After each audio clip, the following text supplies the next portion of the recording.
Bonjour à toutes et à tous et bienvenue dans le JT de la Revue Fiduciaire. Au programme de ce mercredi 31 mai, date des soldes d'été, taux de TVA sur les services à la personne et loi JO 2024, dispositions qui intéressent les employeurs. C'est parti!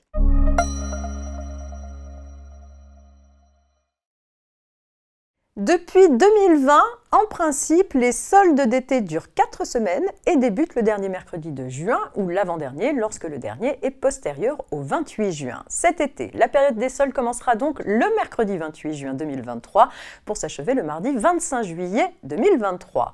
Des dates différentes peuvent être prévues dans les départements où les ventes présentent une saisonnalité marquée. Ainsi, dans le département des Alpes-Maritimes, le début des soldes d'été était jusqu'à présent décalé au premier mercredi du mois de juillet. Nouveauté cette année, cette dérogation est abandonnée pour les Alpes-Maritimes où la date de début des soldes est alignée sur celle retenue au niveau national.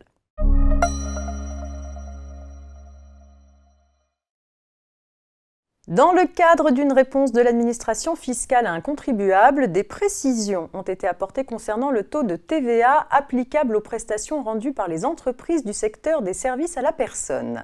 Si les prestations de recrutement et de fourniture de prestations de services peuvent selon les cas bénéficier d'un taux réduit de TVA de 5,5% ou de 10%, qu'en est-il des prestations administratives réalisées au profit de particuliers employeurs, comme les formalités d'embauche ou les déclarations fiscales et sociales?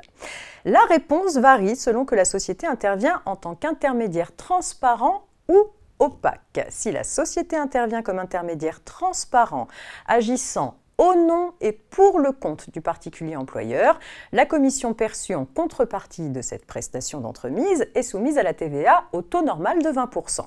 Si elle intervient comme intermédiaire opaque, agissant en son nom propre et pour le compte d'autrui, la totalité du prix, incluant la commission de l'intermédiaire, est alors soumise à la TVA au taux de 5,5% ou de 10%.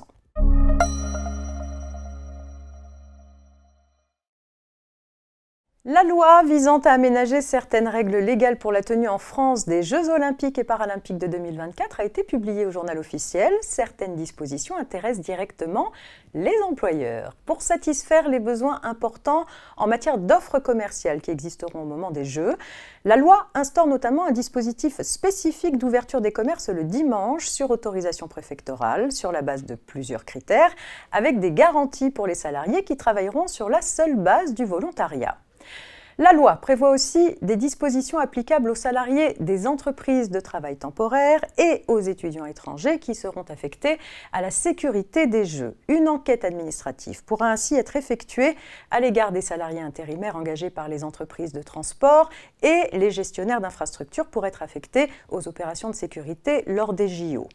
Quant aux étudiants étrangers, ils pourront être employés pour participer à l'exercice d'une activité privée de sécurité sans que le temps de travail accompli dans ce cadre soit pris en compte dans le décompte de la durée de travail maximale à laquelle ils ont droit. Le JT, c'est fini pour aujourd'hui. On se retrouve demain jeudi pour la suite de l'actualité juridique. Je vous souhaite une très agréable journée.